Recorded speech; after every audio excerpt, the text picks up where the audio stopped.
This well is on my land. Regulations require compliance, sir. The morning I twisted the kitchen faucet and got nothing but a hollow gurgle. I figured it was a fluke. I checked the backyard spigot, the cattle trough, even the rusty backup valve by the shed. Bone dry. My collie, Rusty, sat by his empty water dish, head cocked, waiting for an explanation I didn't have.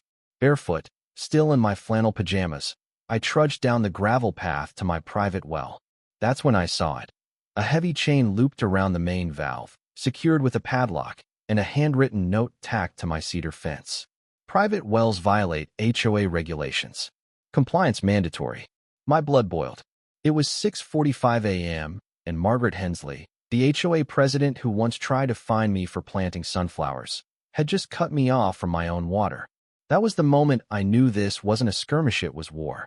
I'm Jack Thompson, a 52-year-old widower who moved to Willow Creek Meadows 3 years ago, not for the cookie-cutter suburb vibe, but for the 5-acre lot on the edge of the neighborhood. It came with its own utility septic, solar panels, and a deep well drilled in the 80s, all legally permitted by Dawson County. I didn't need the HOA's overpriced water system or their endless rules. I kept to myself, raised a few cows, and let Rusty chase squirrels. For a while, it was quiet. Then Margaret showed up. Margaret Hensley wasn't just an HOA president. She was a one-woman dictatorship. She strutted through Willow Creek in designer sneakers, clipboard in hand, enforcing community standards like a drill sergeant. She'd fine people for untrimmed hedges or unapproved mailbox colors. We'd clashed before she once tried to cite me for excessive noise when my nephew brought his dirt bike over for a weekend. But locking my well? That was a new low. The note wasn't even official, just her loopy handwriting on a piece of HOA letterhead she'd clearly run through her inkjet printer. This wasn't just illegal, it was personal.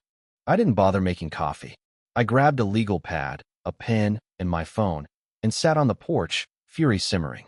Margaret thought she could control me by cutting off my water. She didn't know I'd spent years running a small construction business, negotiating contracts, and outsmarting bureaucrats.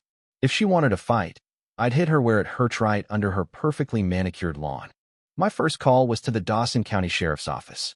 The deputy was polite but cagey, saying the well sat on a shared easement, so the HOA might have some claim. He suggested civil court, but warned it could take months. Margaret was counting on that, banking on red tape to keep me thirsty while she played queen of the cul-de-sac. I wasn't waiting for a judge. My second call was to an old friend, Tom Carver, a water rights lawyer who owed me for helping him rebuild his deck after a storm. Tom didn't just know law, he lived for it. I told him about the lock. He laughed, a sharp bark, and said, "Let's see who owns the water under their pipes." While Tom dug into county records, I took a drive to the HOA's community center, parking across the street to watch. Margaret was there, leading a tour for new residents, gesturing at the ornamental pond like she'd personally funded it. She was preaching about equitable water use, while my cows went without. The hypocrisy made my jaw clench. I snapped a few photos of her standing by the pond, its pump gurgling away, wasting gallons. By noon, I'd rigged a temporary fixed-rain barrels and a hand pump from the shed. Rusty drank, the cows got their fill, but it wasn't a long-term solution. I needed my well back, and I needed Margaret to pay. That night, Tom called, his voice brimming with glee. "Jack, you're gonna love this. The HOA's pulling water from Aquifer 17C under a permit from 1976, issued to an old cattle ranch. That ranch folded decades ago, and the aquifer rights were never transferred. They're up for grabs." My heart raced. "You're saying I could own it?" Tom chuckled. "If you track down the current deed holder and make a deal, you'd control every drop under Willow Creek, including Margaret's precious pond." I didn't sleep. By morning, I was on the phone with the last known heirs of the ranch, a family in a neighboring county. They didn't even know they held the rights. After some haggling and a fair offer, we struck a deal, a lease-to-own contract for the aquifer rights, with a clause to transfer full ownership if they defaulted. By week's end, I was the legal controller of Aquifer 17C. Margaret had no idea what was coming.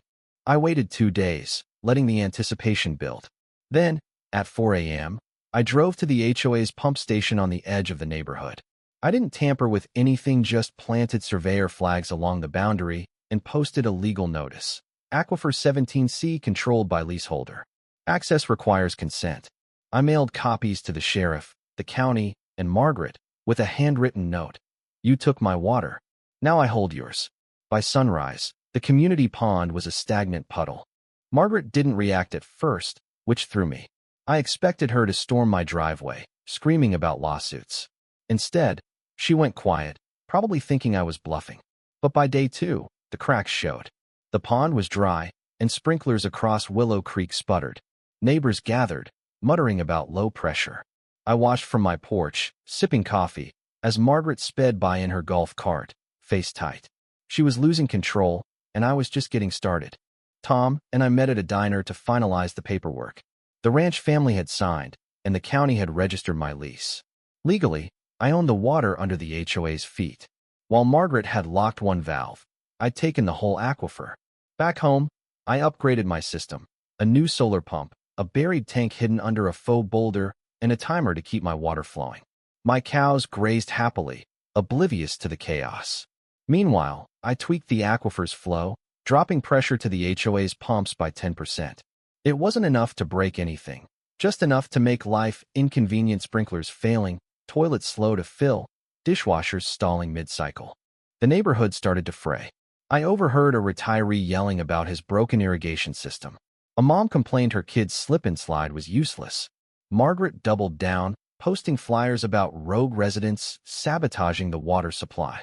I countered with my own move. I printed copies of my aquifer lease and pinned them to the community bulletin board with a note. When someone steals your water, fight smart. The guy with the deed. Margaret tore them down within hours, but not before residents snapped photos. Whispers spread. People started asking why she hadn't secured the aquifer rights, why she'd targeted my well, why her pond was still dry while my lawn looked like a golf course.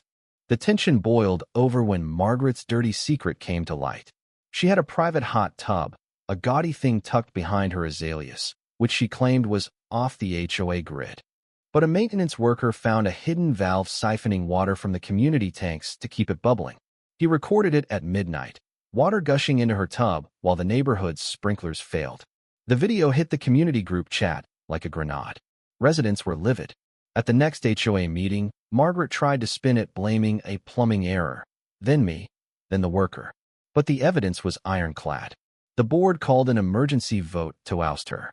She stormed in, shouting about conspiracies, but the residents had had enough. The vote was unanimous. Margaret was out. She didn't go quietly. Days later, a landscaping crew showed up near my fence, digging without permits. I caught them in the act and called the county. Turns out, Margaret had forged a work order to tap a new water line through my land. The crew was sent packing, and I filed a trespassing complaint. The sheriff delivered a warning to her doorstep. I didn't press charges, not yet. I wanted her to stew, to feel the walls closing in. The neighborhood exhaled. Volunteers repainted mailboxes, planted flowers, and fixed the community pond's pump. I loaned my truck for the cleanup, and kids ran through the grass, free from Margaret's rulebook. The HOA elected a new chair, a quiet accountant named Ellen who promised transparency. At the next meeting, I proposed a deal.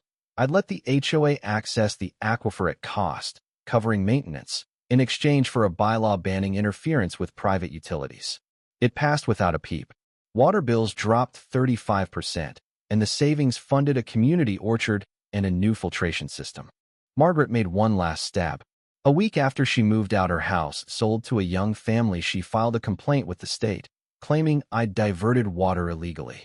The state sent an inspector, a no-nonsense guy named Carl. He toured my setup, checked my permits, and laughed. "This is the cleanest system I've seen in years," he said, snapping photos for a training manual. He hinted the complaint was one of several bogus tips from Willow Creek. Margaret's final shot missed by a mile. The neighborhood bloomed. Ellen's first act was to publish a budget, exposing Margaret's waste $4,000 on custom planters, $2,500 on her official golf cart. Residents apologized to me, some with cookies, others with handshakes.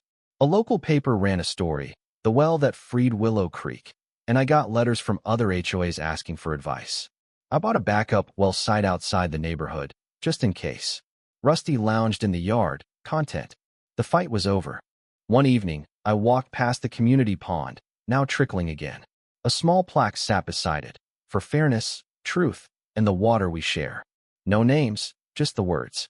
I stood there, listening to the water, knowing I'd done more than win a war. I'd changed Willow Creek for good. What do you think about Jack's fight against Margaret? Was he justified in taking control of the aquifer, or did he go too far? Share your thoughts in the comments, especially on how you'd handle injustice or bullying in your own life. Let's hear your take.